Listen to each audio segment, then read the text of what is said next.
Hi, I'm Shulin, and welcome to After the Bar.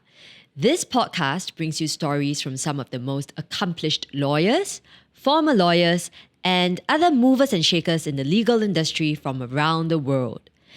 As a former lawyer myself, I've had thousands of conversations over the years with lawyers as a legal recruiter. After the Bar aims to bring some of these conversations to you, giving all of us a glimpse into their world. To receive updates on new episodes, just search Shulin Lee on LinkedIn and follow me. So today we have Lynette Ooi. Lynette is a powerhouse and she really doesn't need an introduction, but we're going to do it anyway. So she's the head of legal consumer at Amazon Singapore. And she leads the team that supports Amazon's Southeast Asia activities. So Lynette and I, we've known each other for a number of years now. Outside of her career, she's made an impact in many ways. And she's of course also built a remarkable career in law. She started in the UK, started her career working in Hong Kong and London, and has been back in Singapore for the past 10 years. Lynette has spent most of her career advising tech and media businesses, enjoying a front row seat to a succession of industry trends, including fiber broadband, mobile payments, cloud computing, and e-commerce. Back in 2017, about 4 years ago, she founded the Women in Law Circle, a group of women lawyers across private practice and in-house roles who support each other in achieving their professional and personal ambitions. She also provides career and personal development mentoring and coaching within and outside of Amazon. And in fact, she's training right now to be a certified coach. Lynette also contributes articles to various publications and also volunteers for causes related to diversity and inclusion and youth empowerment. Thank you so much, Lynette, for being here. Really appreciate you taking the time. And, just to kick things off, staying consistent with all our episodes, we have many questions, but we're going to start right at the beginning. Did you always want to be a lawyer? It's an interesting question and one I get a lot. But before I dive in, just want to say thank you so much, Shulin, for having me on After the Bar. I think it's really important to have these conversations. I know graduates have a lot of options these days, but it doesn't mean making the choice is easy. So to your question, did I always want to be a lawyer? The answer would be no. When I was growing up, my family were all doctors. I had no lawyers in the family, even the extended family. And I guess I had a bit of an entrepreneurial streak, a creative streak. I like music, I like art. When I got to 18 and I had to get serious, I thought one of my options, and I like language, I was drawn to the study of law. So I applied to law schools in the UK. And thankfully, I enjoyed that. And I decided to get trained as well as a lawyer and then see what next. So you studied in the UK, because actually, just now I shared that you studied in the UK and then you went to Hong Kong to work. So how did that come about? Because you were studying in the Singaporean law student, lawyer to be, you studied in London and then you moved to Hong Kong. How did that come about? Yeah, it's a good question. So when I was studying in the UK, like many others, I was starting to think about training contracts. I applied to London. At the same time, I applied to Hong Kong. I knew I didn't quite want to come back to Singapore because at that time, there weren't a lot of international law firms in Singapore. I wanted the exposure. So I applied for training contracts in London and Hong Kong. And Hong Kong just happened more quickly because of my the Chinese language skills on my resume that were very rusty. But at least I had them. And Simmons & Simmons made me an offer. I moved there. I spent a year doing the PCLL, which is the conversion course there. Made a lot of friends. Did my training in Hong Kong, including a stint in London. So that was really, really great experience. It's also how I ended up in tech and media law, because during my training in Hong Kong, one of the partners there, Damien Bailey, I worked with him for a while and I found his work really fascinating. I found him great to work with. And when I qualified, I decided to go and work with him. Yes. And this was more than 10 years ago, right? When tech law was not as sexy as it now suddenly is. In fact, this was, you qualified, was it in 2008, 2000? Yeah, that would have been around that 2008. Yes. So it's remarkable because you went into tech law when it wasn't on everyone's lips back then, right? Actually, back then, tech law, you're right. It was very much, at least in Asia, Yes. it was very much infrastructure building. So companies like Apple and Google and Facebook were only just starting to branch out to international countries. So at the time, it was a lot of infrastructure projects, but I loved it because I could already see that you're building something that's going to impact millions of people. You're doing cross-border deals. And I did observe that in the tech industry, the consumer is king. Yes. And I like the dynamic. So then you were in Hong Kong for a couple of years, and a few years actually, and then you moved to Singapore, back to Singapore from an international law firm, Simmons & Simmons, and then we were both in the same firm, Allen & Gladhill, A&G. How was that like? What spurred that decision to move from an international firm to a local firm? Because most people don't do that. They do the reverse. Yeah, it wasn't a deliberate choice to go from international firm to local firm. It was a life choice. I had met my would-be husband, De Xian, and after we were together I was in Hong Kong already for over 4 years. And he proposed to me at one point. So I decided, okay, it's time to go back. And I started looking around for options in Singapore. But at the time, Singapore had very few tech law options, actually. There were maybe a couple of international law firms just starting out. But I was very fortunate because Damien, who was my boss in Hong Kong, recommended me to my boss in Allen & Gladhill, Wee Ming. And it was great because of that personal recommendation. I was able to go join that team, and it was the projects team, which is not exactly tech, but it was relevant to my skill set because there were telco projects. Singtel was one of the biggest clients. Yes. It made sense. Allen & Gladhill is one of the best law firms locally. I got really great experience and worked with real experts. Yes. Yeah. Oh, it's interesting because I never asked you that question, even though we've known each other. And I was always curious why you were in the projects team. So now it makes sense because there is that correlation of infrastructure, tech. Yes. Yeah. Yes. Okay.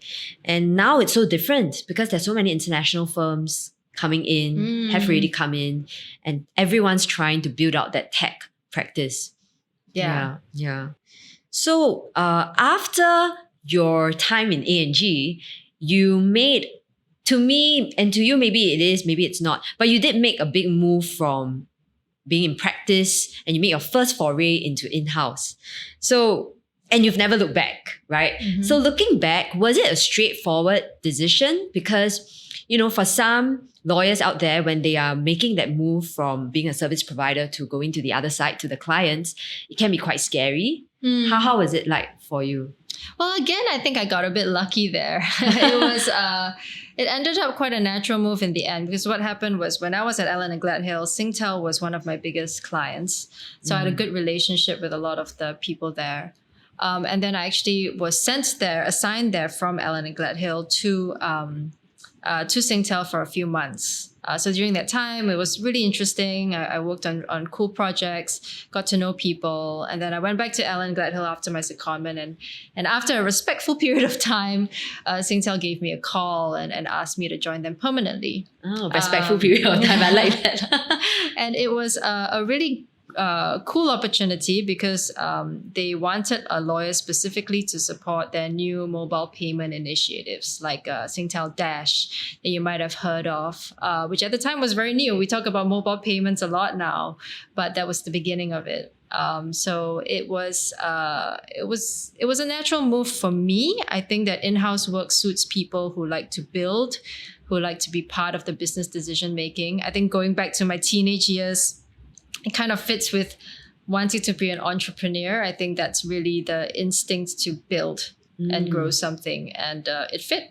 Okay. Because in my line of work, obviously, I've heard of you even before you and I have ever met, right? And I personally always thought that, oh, Lynette sounds like someone who would, stay on practice, make partner. So I was surprised, to be honest, back then when I saw that, oh, you made that move. It makes sense though now. I mean, obviously you're doing really well in your career.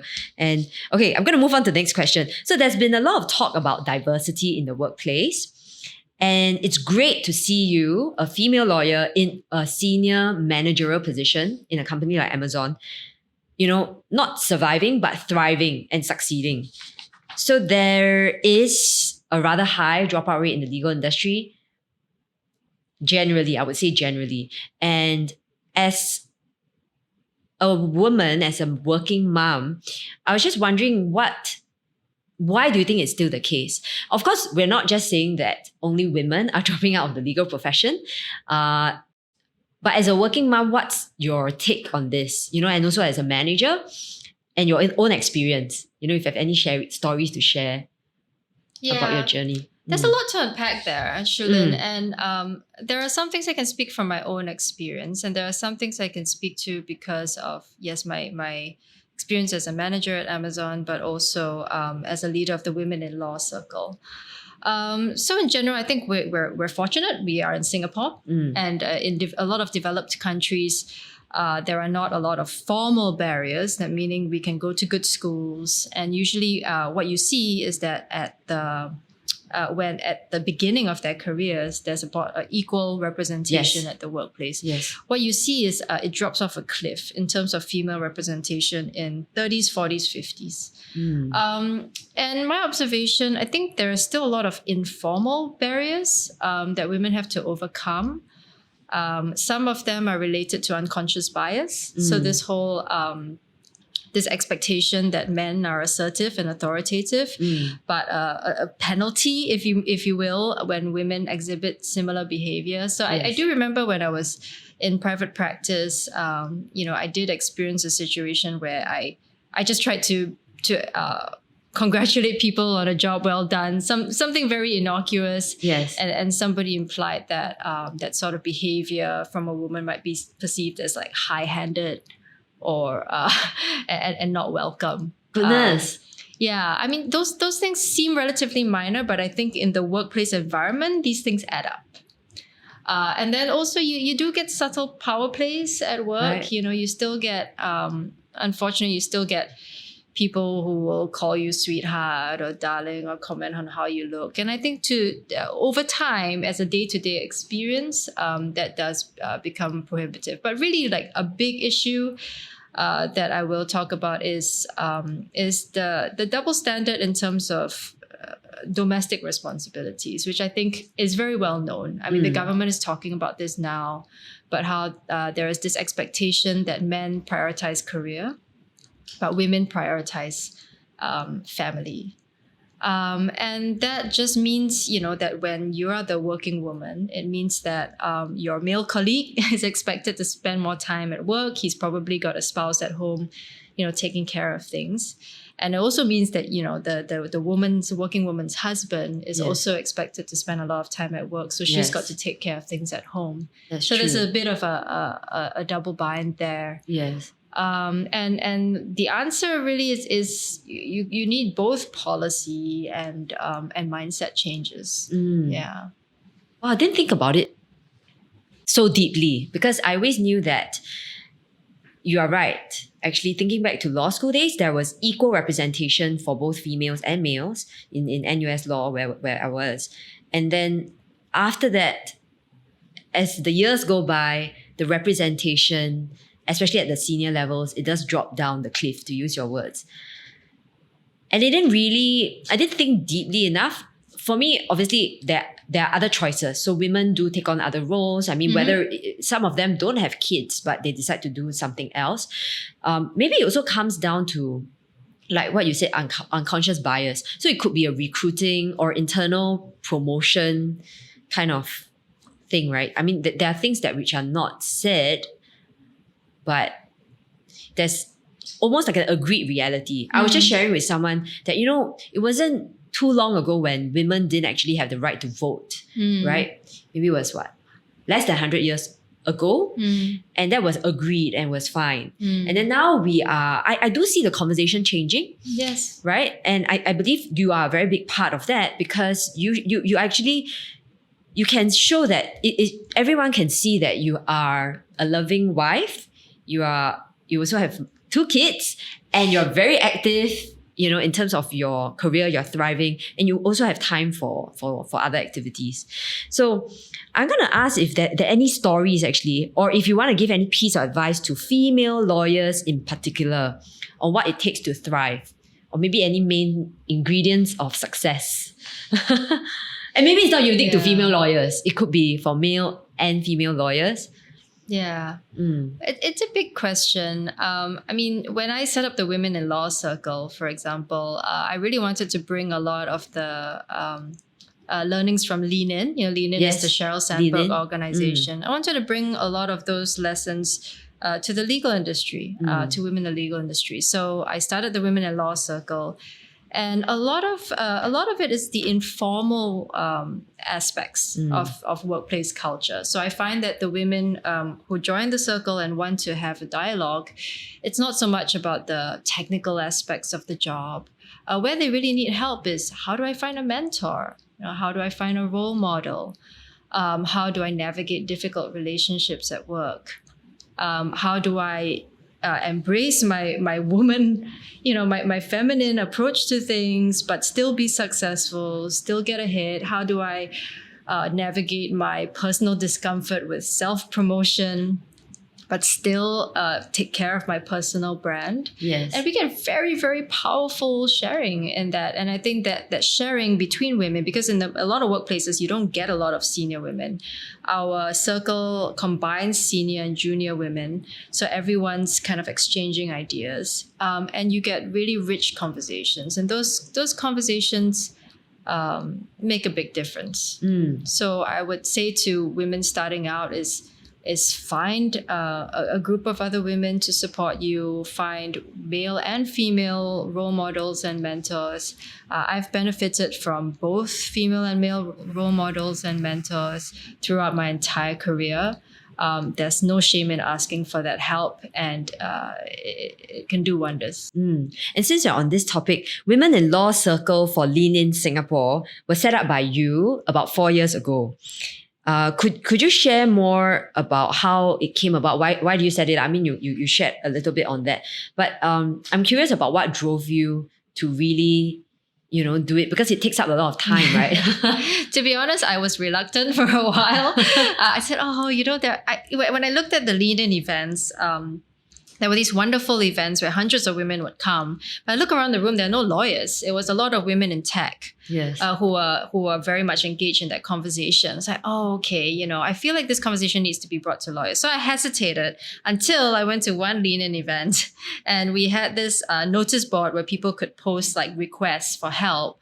And someone had written this Post-it note saying, "Hi there, I am a junior lawyer who is starting out in my career, and I really want to contribute. I want to change the world. Wow. And I want like-minded people to talk to." And I thought, that is the universe speaking to me. It's a sign. And I just snapped a picture of the Post-it note and I followed up, and that's how we began. And I just put something out on LinkedIn. I got strangers to join. Yes. And we sat around and got to know each other. We're still around 4 years later. Yes. We've grown. I didn't know that it started off with a note. Yeah. That's so powerful. It's like the answer that you were seeking, because you were like reluctant, and then that sort of She's spurred you still on. an active member of the circle. Amazing. She's a great member. Amazing. Of the circle. I'm sure a lot of people must have benefited from it. I remember you sharing before with me about how there was a he for she thing as well, right? Mm-hmm. Was it part of the larger Lean In movement? That's part of the Lean In movement. But in our conversations, we also discuss making men a big part of the conversation. I think that's really important. Making our partners, our husbands, equal partners in the relationship. I mean, I'm very, very fortunate. I have a husband who is a wonderful father. But a lot of it is also communicating well. It's also about setting expectations. It's also is. about understanding each other's strengths. There are some things he's good at that I'm not, and I let him do that. There's some things that I'm good at and he's not. And, it's not so gendered as much as it is about good resource allocation. And when you see it that way as a collaboration, that really does help. The other ways we talk about men are, male bosses, male mentors, how to bring them in to conversation, how to express ourselves in the right ways, how we want to raise our sons. Yes. In a brave new world. And I really give so much credit to the men and women that I work with. I see so much progress. I have colleagues at Amazon male colleagues who join meetings, Zoom meetings with newborn babies in their arms. Wow. And they feed the baby and they kiss the baby. And I think that's beautiful. Yeah, it is beautiful. Goosebumps, actually, because it's so different now. In fact, in this world of pandemic, because we're all working from home, it's greatly impacted how we relate to each other. We can actually get a glimpse into our colleagues' homes, like to see their home situation. Because very often at the workplace, we wear a different hat. And I mean, even if things were sort of falling apart at home, we couldn't tell because we just see someone in the office. But now with Zoom and, people they let their guard down a bit more. And it's actually very powerful what you just said. So talking about COVID and how we are a lot of us are now working from home or there's flexible working arrangements, collaborating and interacting with teammates and colleagues, and because you have a sizable team, just wondering as a manager, what's been most effective for you in terms of navigating this brave new world? Even though I know that Amazon already had a lot of flexible working hours, but just wondering if you could share with our listeners one strategy that's been successful in this scenario of working from home and managing your team. Well, that's a very relevant question because everyone in my current team was hired during the pandemic. Oh, really? Actually, because I grew my team during the pandemic, and everyone was hired remotely through video interviews. So a big question for me was really, how do I make these people feel like they belong? In the old days when I was hired into Amazon, within 3 weeks I was in Seattle. I was in Seattle listening to panels, meeting colleagues from all over the world. It's very different, right? You feel like this is my company. I get T-shirts to wear. I see, the amazing offices all over the place. It's a big question mark for me. And there's also that responsibility as a manager, right? Because I'm the face of the company for these new hires. Yes. What I found helpful was to be really deliberate about creating an open culture of communication. There's a lot that you're missing in terms of body language and, and informal interactions. So you have to overcompensate. You have to create an environment where everyone's very free to talk to each other. So it starts with, for example, when a new hire comes in, I always start by asking them a list of questions, and it's personal things. It's, what does success look like to you? What do you love in a team? What's your superpower? When are you at your best? Are you a morning person? Yes. I even ask, what are your pet peeves? And a lot of them are very surprised to be asked those questions. But I think it's about setting the tone of, hey, I'm interested in you as a whole person. Yes. And that means when they have a tough day, they'll tell me, when it's a tough week, they'll tell me. And when they need to complain about how they feel, it's also that open culture. And then the other aspect that's really important is the relationship between the team members. And to help foster that, I make sure that everyone in the team is responsible for bringing in a new person. So they feel that sense of ownership. And for the new person, they feel like they're joining a team rather than like a faceless organization or just a boss. So it's like a buddy system, is it? Or there is a formal buddy system, but on a more informal level, it's also about making sure that each member of the team is accountable for the whole team's happiness and success and not just their own. I love that because if if everyone has that, that would be wonderful, because it's truly like if one team member suffers or doesn't fit in, it feels like everyone is not fitting in. So it's not like an individual mindset. I love the questions in particular that you mentioned. Are you a morning person?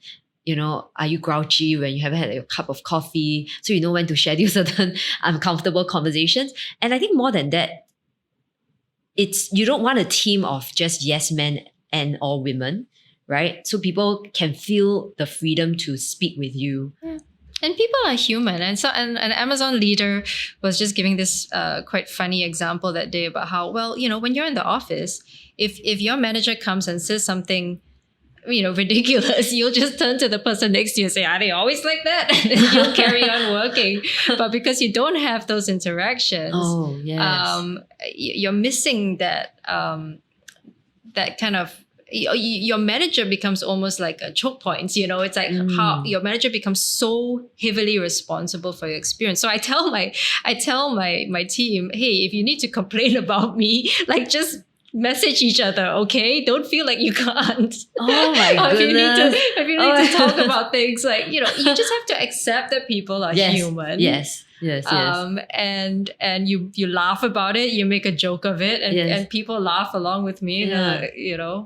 So Wow, that's a very, I would say, enlightened state. Because you're right, regardless, people talk about their bosses, and now they can't have the water cooler or pantry conversations that they usually have. There are no chance encounters in the restroom or whatever. So that's a nice outlet. It used to be a very nice outlet, but you don't have that. I mean, we all don't really have that. Hopefully things will slowly go back to the way it used to be. But okay, that's very useful to know your strategy. I will start asking those questions to my team. And in the last 3+ years, you've been stepping up, right? I've been following your career, and you're a leader, you're a manager, you're now the head of legal for your team. What are some of the biggest lessons you've learned? Big question. Oh gosh, I learn a lot of things in my career because I make a lot of mistakes. Biggest things I've learned are about leadership. I study a lot. In the last 3 years, I've been very keen on developing my leadership skills. I read a lot. I observe a lot of people that I admire. And what I've learned is a few things about leadership. I think one is the best leaders tend to be the best learners. That requires being very humble and curious. And they really take every opportunity, like every conversation or every meeting as a chance to learn. And I find those are the people that really grow the fastest.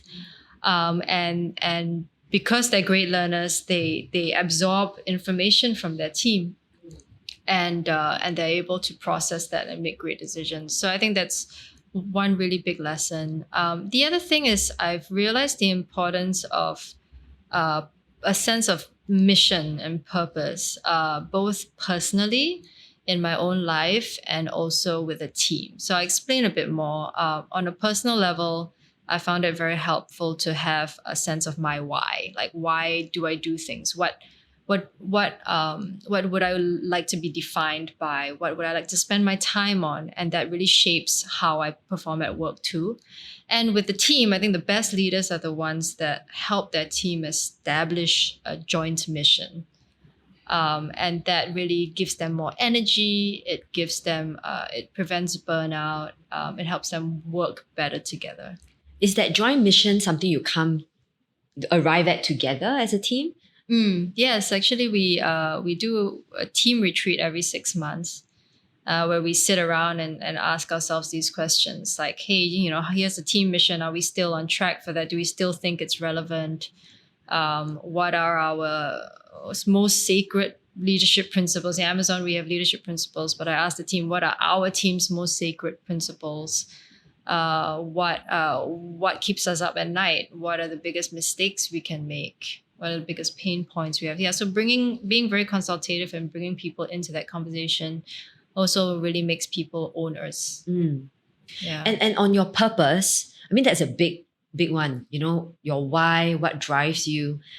And I was wondering if you could share, because you and I had a coffee and you shared with me. I found it very impactful, very insightful. You know, not many of us out there, lawyers or not lawyers, know what our purpose or our why is.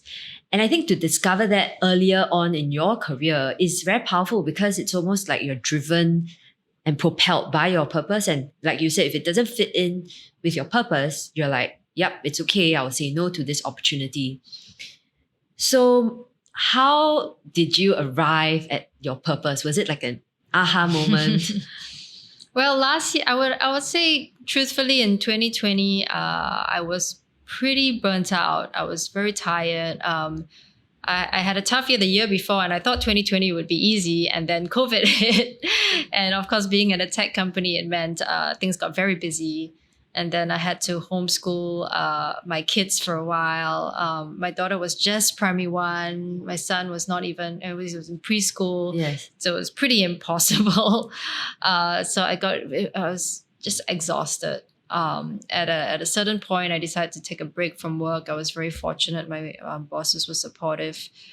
And during that time is when I did a lot of soul searching. I did a lot of reading. I did a course actually on Coursera about finding meaning and purpose. And that's how I developed it. I also got a coach. I have an executive coach. So and you're training as a coach? Yes, I'm training to be a coach as well.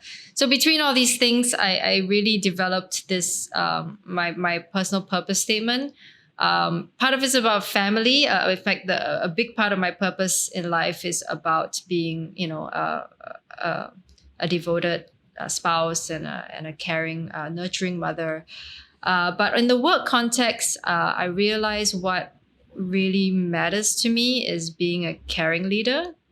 And also building. I want to build things that have value, that have a positive impact.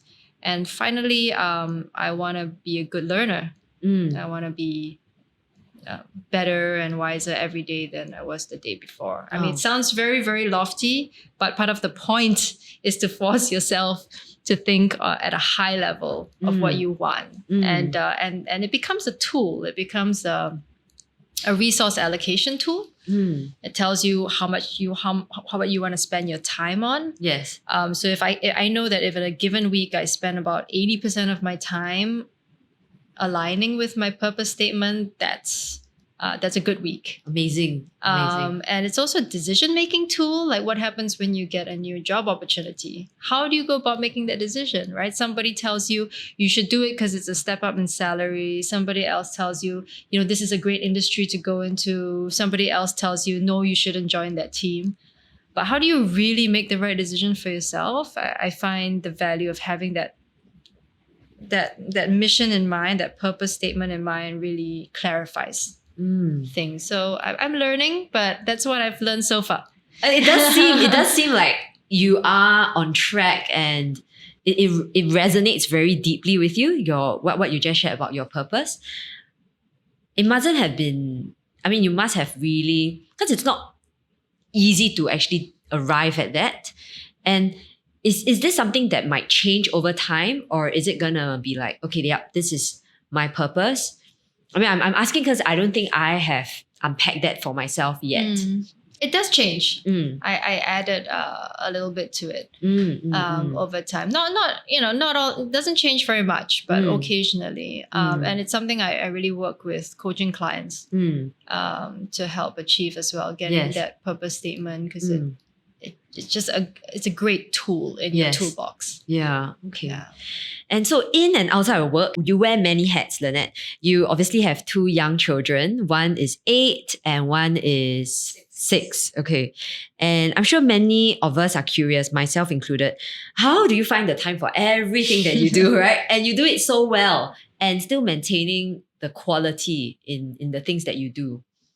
Oh, I don't know about that. I think you have to ask my children and my bosses if that's the case. But well, like I said, I was very, very tired last year, and it's not always easy to juggle. I'm a person who needs a lot of sleep, so I'm not one of those legendary people who can just soldier on.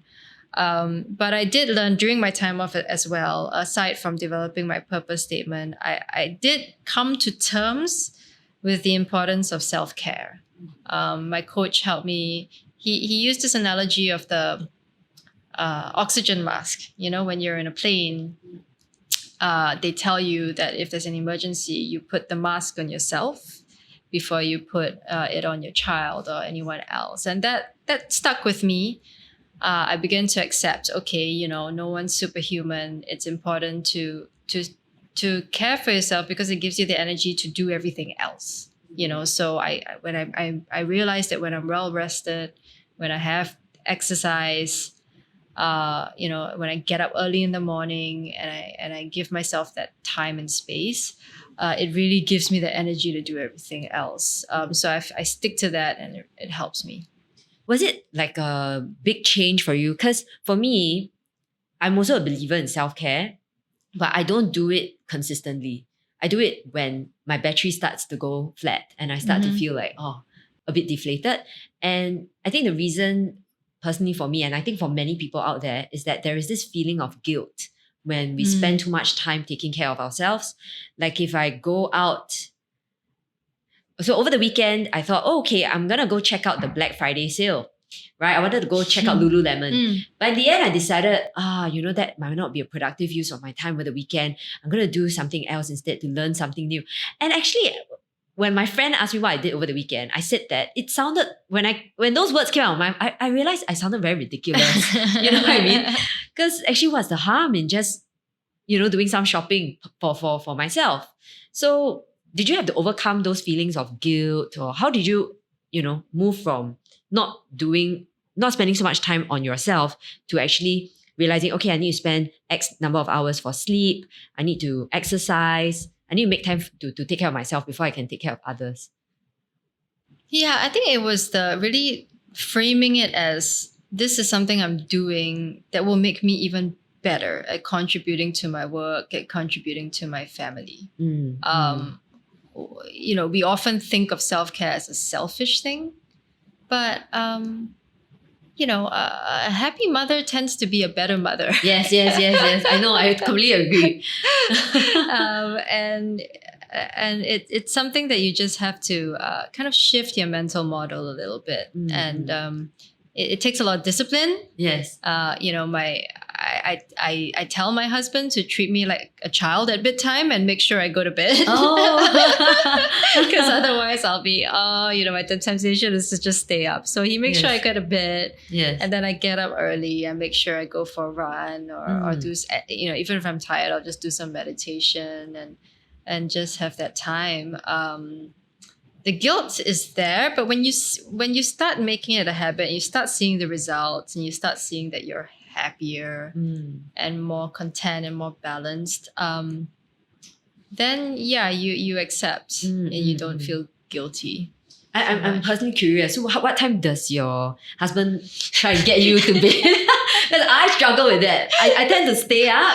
I find it so hard to sleep early. And then the next morning, I still have to get out at a certain time and I'm grouchy. Yeah. My bedtime is 10:30. 10:30? Lights out at 10:30 for both of you? No. He doesn't need as much sleep. So he goes to bed later. But I get sent to bed at 10:30. Oh, so cute. And then you were talking, just curious because I'm sure many people are curious about your routine. Then you wake up and then you mentioned you shared before, you wake up and then do you meditate? I wake up at 6 a.m. Usually I exercise. I either work out at my home gym or do yoga or go for a run. And if I'm not up to it, then I'll just meditate. It's just about pottering around the house a bit and having that space. And then, breakfast, nice shower, and then you feel ready, right? Okay, I can face today. And then before you established this routine, how was your routine like before? Just out of curiosity. It much more frazzled. I work in a US company, so there are a lot of calls with the US. So a lot of my mornings are full of meetings. So it's not a great feeling. You just roll out of bed and then you start scrolling through your phone to clear emails, and then you and then you get on the laptop and you start working, and then you don't have a nice breakfast with your kids. Um, I would recommend this book actually that I read. It's called The Organized Mind. And it debunks a lot of the things we tell ourselves. So, for example, we tell ourselves that we have to be productive all the time. Or we tell ourselves that we need to multitask. But according to science, multitasking is a myth. We don't actually multitask well. We just end up switching our attention, and that's more exhausting. So it's a constant process. I'm still learning. There are days where I know I'm not so disciplined, where I don't take that time, and I can feel the difference. Yeah. I will endeavor to read that book because that's been my New Year's resolution for like the last 2-3 years, to get to bed early, to get enough rest. Well, it was my New Year's resolution for 36 years, so I think you can get there. Yeah, I hope so. Yeah, it inspired me. So, okay, so just going back to the career slant of things to our conversation. You started off as a tech lawyer many years ago, right? What is one piece of advice you give to a law student or a junior lawyer thinking of specializing in tech? Maybe they're doing something else now, they want to move into tech. And actually, my follow-up question will be actually someone who is thinking of maybe moving from practice to a role in-house into tech. So someone moving into the tech industry, is there any piece of advice, any tips you might give? I would say with tech law, first thing I would say is that there's no real magic to it. Tech law is not some different creature from other kinds of law. Tech law is a lot of common sense. It's a lot of basic legal principles, understanding the regulatory environment. I would say one thing unique about tech is that it moves generally faster than other industries, and you're generally dealing with new issues all the time. And so what that means, and this applies to all in-house lawyers, to be a good lawyer and to be a good tech lawyer, you really need to have a good grasp of the issues, but also look ahead. You have to get a sense of the environment. You have to understand the political environment, economic environment, the business considerations, and really take that knowledge and marry it with your legal knowledge and provide very practical advice to the business. So I always advise people in-house to think of themselves as business people who just happen to have a legal skill set. And when you frame it that way, you have a much more rounded perspective. Oh, that's really excellent. It's very excellent, because I think oftentimes some of us lawyers forget that when you go in-house, you're not just a lawyer, you're part of the business. In fact, in tech companies, most lawyers own some shares or equity, right? You basically own a stake in the company. And I actually find it fascinating that you did a secondment first, and then you moved to that client after a respectable period of time. And a lot of the people we work with, they ask, how crucial is it to have done a secondment before deciding to go in-house? Because I think one of the biggest fears is that they worry that going in-house is not what it's not what it's made out to be for them. And you said to yourself, you were quite lucky, you moved into that client side. But now, knowing what you know and having recruited, managed, and spoken to many lawyers in your lean-in circle, what's your take? Maybe is a secondment quite crucial? Because until you do it, you don't know whether it's something you would enjoy. Well, yeah, and it might be helpful to understand whether you're interested in it. But it's definitely not necessary to land a job in a tech company. And we at Amazon, we hire people who are direct from private practice. We hire people who have been in-house before. We hire people from all kinds, even capital markets backgrounds. It doesn't have to be a perfect fit in that sense, because a lot of the time, what we're dealing with is no one has the expertise, right? You just have to be a smart person who is resourceful, who can adapt, who can deal with ambiguity, deal with challenging problems. There isn't one particular skill set usually. Okay. Very useful to know. And looking back on your career, how many years now? 14, 15 years? Yeah, about there. So if you could have a chance to do a do-over, is there anything at all you might do differently in your career? Well, I grew up wanting to be an entrepreneur, but I'm also just a very creative person. So sometimes I wonder if I should have done a creative profession. But I accept that I think I've landed in a very good place. I've landed in a place that quite aligns with my strengths. And I have to fulfill my creative side in other ways. So like now I have a band. Yes. I play music on the side, Yes. and I do like What's the name of the band? it's called Fool's Decade. Fool's Decade. Yes. Yeah. And then I do watercolor paintings, and then my daughter makes me do art with her, and yeah, that's great. That's a great life. It is a Yeah. very full life. I would be very sad if I had regrets. Yes. I agree. Yeah.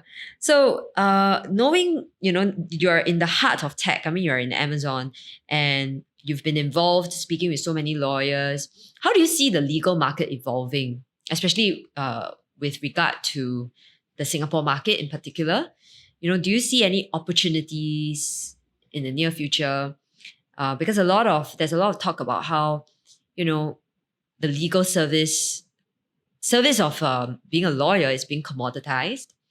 So just wondering what your thoughts are about how being a lawyer, how that role is going to evolve and change. Yeah, I mean, I think the same as any industry, some of the lower complexity tasks will start to be taken over by automation and bots. But I think that's an exciting opportunity. Yes. It really frees up lawyers to do higher value work. And a lot of really big picture thinking is crucial in today's environment. So you get a lot of there's a lot of regulation these days, and regulations are getting more complex, more international, and it's a great opportunity for lawyers to show value to their clients beyond understanding the law. I mean, understanding the law and interpreting it and reading what the legislation says is one part of it. But it's the lawyers that go beyond and really understand the client's business, and really deal with the ambiguity and are able to propose creative solutions that are still compliant with the laws. Those are lawyers that will have job security for many decades to come. But you know what they say about how common sense is not common, and like you said, dealing with ambiguity and all that. Does it come? I mean, it's this whole nature versus nurture thing. So let's say if I'm a lawyer, junior lawyer, or any professional for that matter, and I've been told by my boss, oh, you lack common sense, for instance, right? Maybe not such blunt terms. Then I'm wondering, is that something I can nurture? Because that's something which a lot of managers have to grapple with. Because when we speak with it's not like we're that old, but when you speak to the millennials, the younger millennials, they don't see things the way we see. For instance, they much prefer instant messaging, WhatsApp, right? Rather than just picking up the phone to talk, because they're just so used to that media. And actually a lot of misunderstandings could happen. And that's a scenario where maybe common sense could be lacking, but it could also be like a generational thing. They just look at things differently. So, I mean, my question actually, not to confuse, like, can common sense be nurtured? Can the ability to think commercially be nurtured if you don't actually have it to begin with? I would say a lot of times when junior lawyers, need a lot of junior lawyers do need guidance with judgment calls, but it's not necessarily because they lack common sense. Very often it's maybe they lack context, right? Like they're not understanding why they're doing something. Yes. So if you're just delegated a task, it's very easy to just try to guess what the boss wants, and then you do it a certain way, and it turns out to be not the right judgment call. So I think it really helps to explain why someone has to do something, what the wider context is, what the objectives are, and then give them a little bit of freedom to work it out. Mm. I always try to make sure that I always think there are a lot of parallels between parenting and managing people at work. I always try to make sure my people are a little bit uncomfortable, and by that I mean they are probably slightly outside their comfort zone and operating a bit more independently than they would like. And that's when they learn to make mistakes and they learn to change course, and that definitely helps. I don't think anyone inherently lacks common sense. But maybe they I lack like that. context. Yeah, I like that. Yeah, that's very useful. So now that we've heard from Lynette, the lawyer, before we wrap up the podcast, let's get personal and ask some quick and fun questions. So you've shared about your morning routine and all that. Just curious, what's a book you recommend everyone reading? 'Cause I know you mentioned a book earlier, but like, what's your favorite book? A book that you think everyone should read, or is there a top 3 list? There's so many books I love. Okay, one standout choice is How Will You Measure Your Life by Clayton Christensen. Oh. It's Clayton Christensen is the late Dr. Christensen was a professor of management theory, but he wrote a book about applying management theory to your life. It's really excellent. It's actually a really short book, but it has some amazing insights, and I've read it once every year in the last 3 years. Wow. Okay, then it's a must read. Yeah, no, it's a really great book. I would also recommend for leadership. I love this book, Tribal Leadership. It shaped a lot of how I think about leadership as a very consultative process. It's a very team-based process.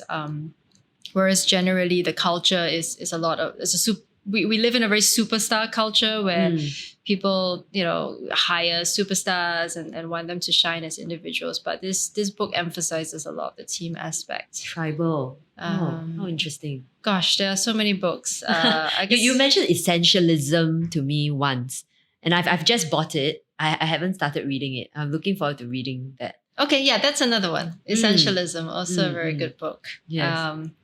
Yeah. Okay, thanks. And do you have a favorite movie or TV show? Yeah, my husband and I wind down in front of Prime Video on Netflix, so we watch quite a bit. There is one I have a soft spot for called Ted Lasso. It's a TV series. A really funny, a really humorous series about an American football coach who moves to England, Yes. to UK to coach a soccer team. Wow. So you can imagine there's a lot of hilarious it's completely different. Yes. cultural references, but it's actually also a very heartwarming and wise show because he turns out to be a really amazing leader. Wow. Ted Lasso. And it's full of positivity. It's full of a lot of great optimistic messages that sometimes missing from TV shows. A lot of TV shows like to be quite dark. Yes, This is the opposite. Yes. Okay, I would definitely take that recommendation because I don't quite like the dark shows. It doesn't help you to fall asleep and wind down, personally. And who is one person you look up to? Oh, you mean my personal life or Personal life or big someone role model? who inspires you?